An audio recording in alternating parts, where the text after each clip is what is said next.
Hello viewers, welcome to my channel Uncut Africa Live, a channel that brings you insight of African politics. I'm still your guy, De-Graft Amoako. Uganda President Yoweri Museveni, who is one of the longest serving presidents in Africa, is known for his bravery and controversial speeches. Some think he is an anti-Western and a dictator who is power drunk and don't follow democratic process in his governance. Others also think he is the last man standing when it comes to trumpeting Pan-African ideologies. On this segment, I'm bringing you 5 videos of Mr. Museveni that will make you go, wow. Let's watch our first video and I'll be back. Whenever I travel abroad, I pack my own Ugandan foods. Milk, millet flour, fruits, legumes, chicken, honey, and plantain bananas, called matoke in our language. The other day, my pineapple stocks ran out, and my staff bought pineapples from a supermarket in UK when I was coming here. I just took one slice and terminated the whole exercise at once. First of all, the pineapple is hard. I have never seen a hard pineapple until I saw the one in London. It is less sweet and has got an ammonia-like pungent taste. I had the same experience in Washington once. They brought something they called pineapple. I couldn't believe it. Why must citizens of the world endure these deprivations on account of policies designed to serve narrow interests? Why must this be? I will not eat pineapple again until I go back to Uganda.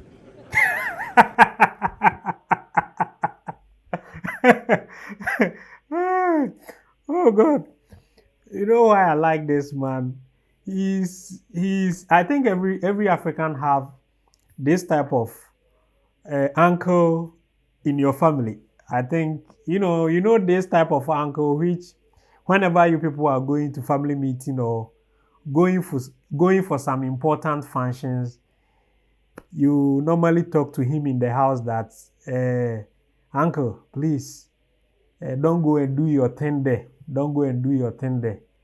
Every African have such uncle in their house.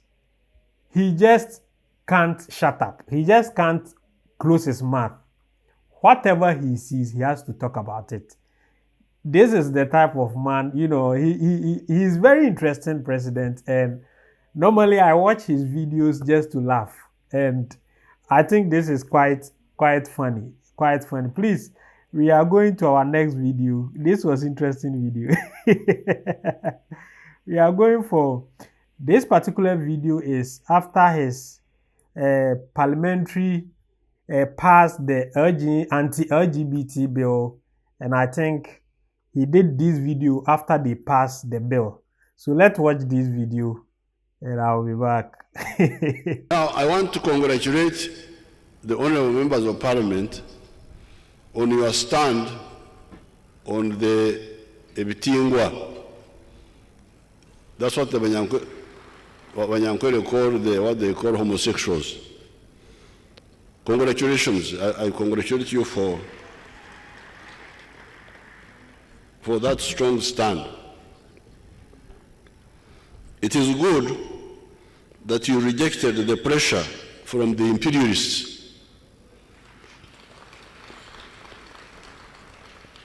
And this is what I told them. Whenever they come to me, I say, you please shut up.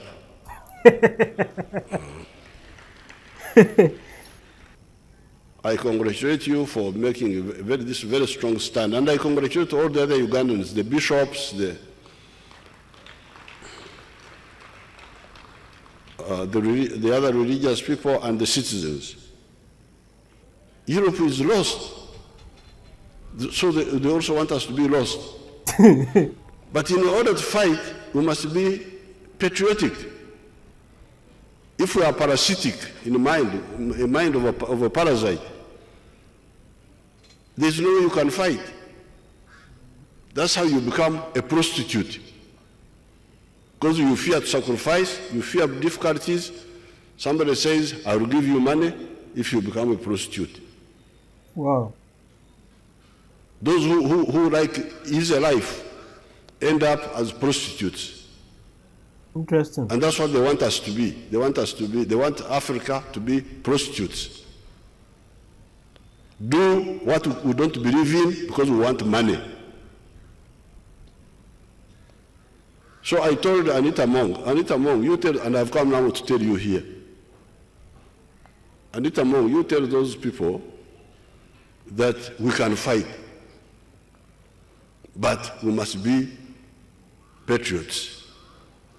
Wow. Wow. Wow. Interesting video. This video is after his parliamentary, his parliamentarians passed the anti-LGBT bill, and he made this video after that.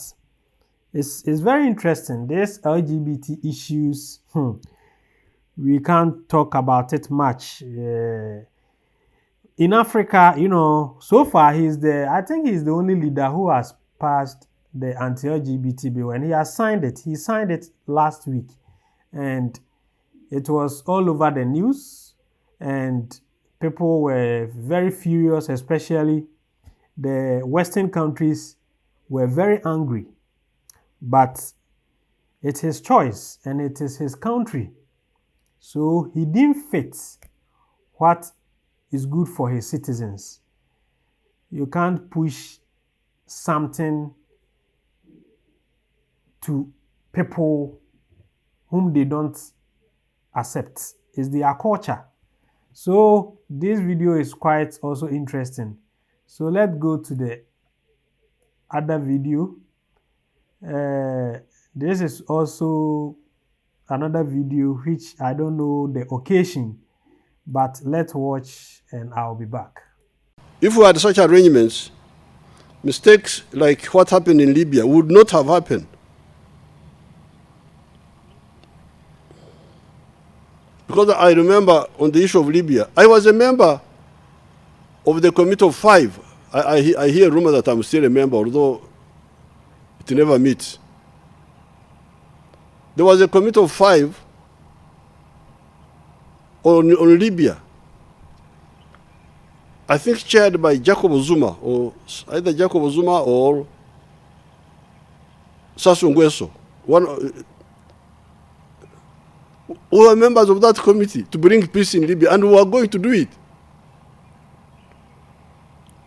And actually, at that time, I didn't go, but I sent a representative, and the African leaders were in the aircraft going from, I think, Mauritania to Libya in the air.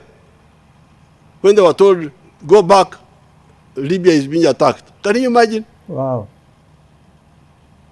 African leaders,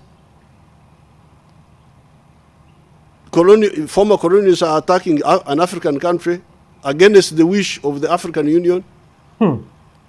This is a very big mistake for this generation to accept. Very big mistake. Now you see the chaos which came from that. So who is accountable for this?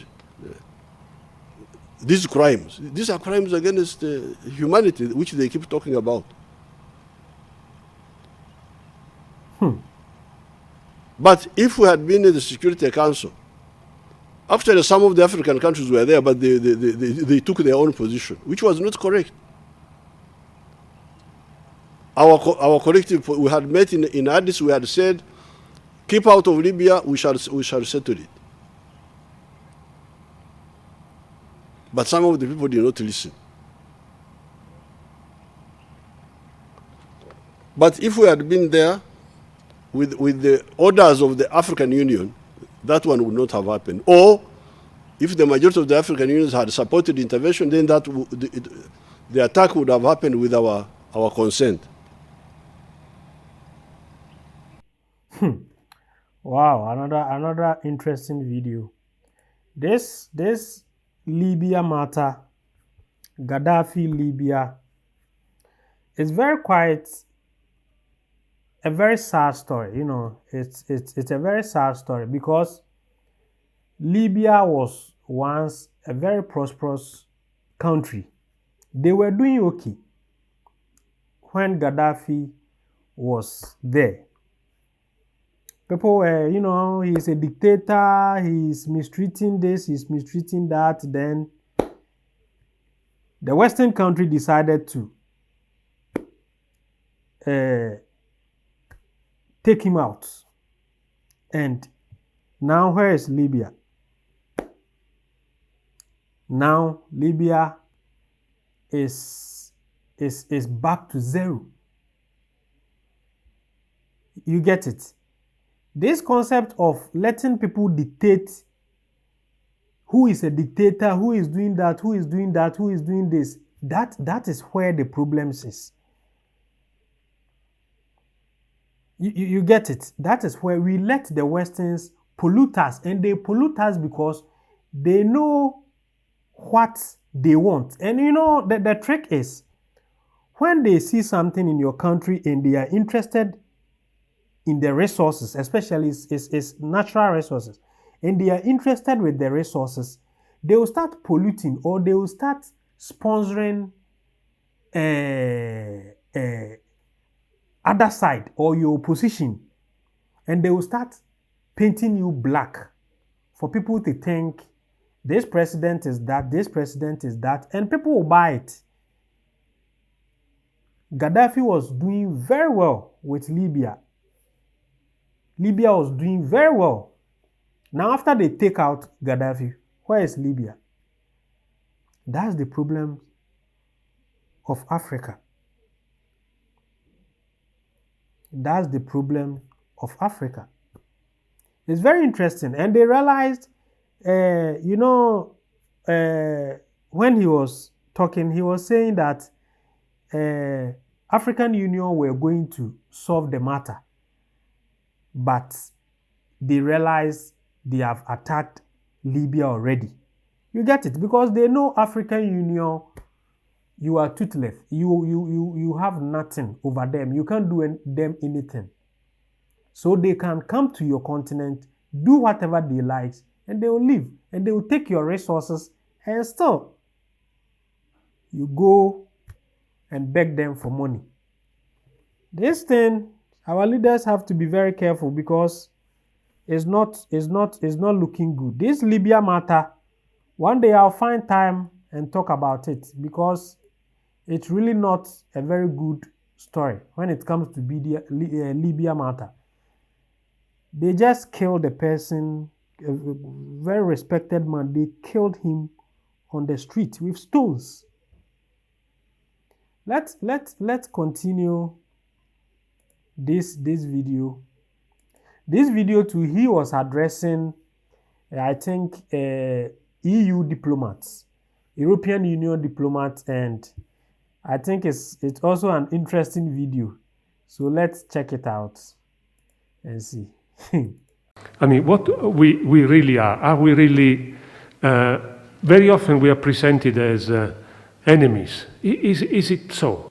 You see, the problem I see in the West, really, you have two problems now, and that's why you waste our time. Because there's nothing that we don't know. Either in Africa or in the world. So, but what I see on your side, you seem not to have enough information. You seem to have two problems. You seem to have some deficit in philosophy, but also deficit of information. So therefore, when it comes to now, the question is, are we enemies? For us, we don't see you as enemies. But somehow, you don't see that by involving yourselves in matters which you don't understand well, and which you shouldn't, even if you understood, these are not your matters, these are our matters. These are our internal affairs. even if you had a good understanding, it would not be in order for you to involve yourself. Apart from the fact that you may not even have the understanding. So really, that is the issue. It's not enemies, it is, I would call it misconduct. Misconduct, mishandling. Mishandling, which can lead to very serious consequences. Like in the case of Congo. Up to now, it has never recovered. Another interesting video. The man, what I like about him is people may call him the dictator, people may call him, but he's bold. He don't mince words. He don't mince words. He just tell you in the face. As I told you earlier, every African have such man in his house. He don't mince words. He will tell you in your face, and there is nothing you can do to. So he's very interesting man, and I've been watching his videos. I've been watching he really understands African politics, and just that a few of his kinds are the leaders of African countries. Few, and majority are already gone. Some are dead, but few of his kinds have left, and the remaining are just puppets. The remaining are puppets, so we can't do anything about it. But this man, I really like his type of. I don't know. I'm not in his country, so I don't know the leadership and how he put things in place. But what I normally watch from him, he's very bold and brave man. So let's watch the last video, and we close the curtain. Let's go. I think this one was an interview. This one was an interview, and so let's watch it. Well, I didn't know when the Chinese became a problem of Africa, because when I last studied history, I was told that Africa was colonized by France, Britain, Portugal, a little bit of Spain, I think also, Spain something, which is the other one. These were the colonial powers. And they did a lot of bad things. Bad things. Slave trade here. So much so that we had to fight them and chase them.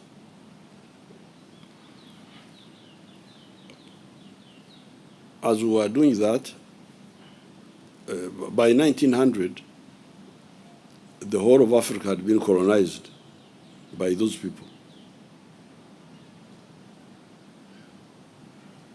But the good luck for Africa, and they were planning, I don't know what they were planning, because in other places where they colonized, the people were totally displaced. Like if you look at Latin America, the indigenous people either are not there, or if they are there, they are in a bad situation. In the whole of Latin America, the Indians, even the USA, the Red Indians, where are they? You call them the First Nation, that's what I hear you calling them. Where are they? So when they had taken over Africa by 1900, we don't know what would have happened, but fortunately, the greed among them caused them to fight among themselves. The old imperialist powers, Britain and France and even Holland, that little Holland also was a colonial power. The fighting with Germany and Japan, which were new aspiring imperialist powers. So that First World War weakened them, the fight among themselves. Fighting over who? Over us. Because you remember in 1884, Germany got united in 1871 after the Franco-Prussian War of 1870. So when Germany got united, because Germany was not one country until that time, it was 39 kingdoms. So when it got united, it became strong. But became strong when much of the world had been colonized by Britain and France and so on. So Germany said, no, we need colonies also. You people have cheated us. So they say, oh, please, Bismarck,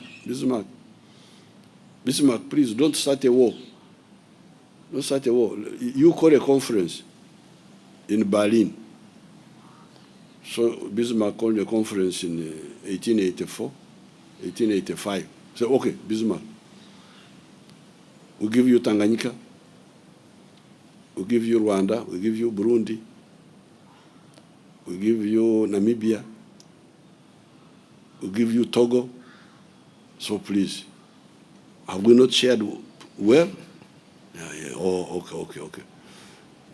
I think even Bismarck may have belched when you eat and and the air comes out.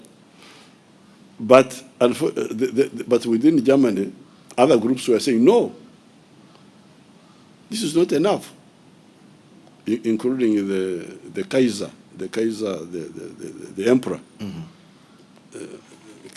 Kaiser Wilhelm II. He said, what are you talking about? You, England, you take the whole of India, you take the whole of Canada, you take the whole of Australia, you take the whole of the USA, and you tell me about Tanganyika and Burundi. Rubbish. I need more. So that's how the Second World War, the First World War started. Started to over us. They were fighting over us.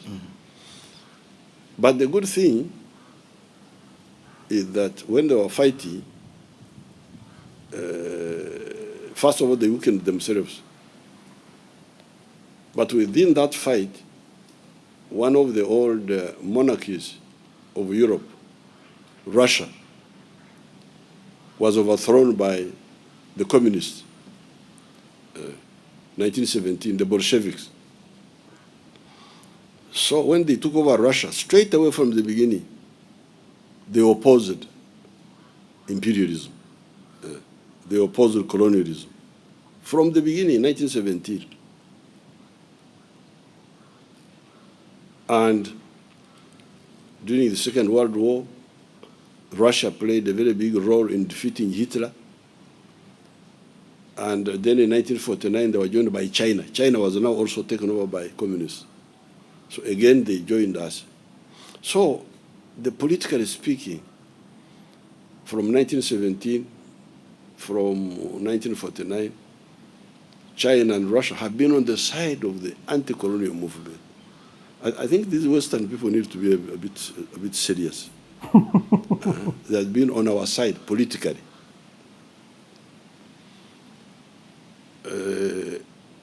When we defeated the colonists, we have no problem. We Africans forgive and forget. So we decided to stay together, like with us who were with the British. We are members of the Commonwealth. We have no problem. But for somebody to say, have a problem with China, why are you dealing with China? You don't know why? China was supporting me when you were disturbing me. Have you forgotten? China has never been a problem to us. Or Russia, modern Russia. Russia actually never, neither. Russia made their own mistakes, which is another matter I will comment at the end. But these people have no problem with them at all. History has no problem with these people at all, historically. Do you hear that? Wow. This was an interesting video. This seems to be a history, and I now understand why the Western countries really have problems of Russia and China having interest in Africa. So if I can understand the man clear, it seems Russia and China has always been at the side of Africa. They have been our allies for a very long time. That's how the Western are so worried about China invasion in Africa. I understand now. If you have watched the content up to this time, then I know you love the content. So please, don't forget to subscribe to this channel and turn on the notification button so that anytime we upload any great content, you will be notified.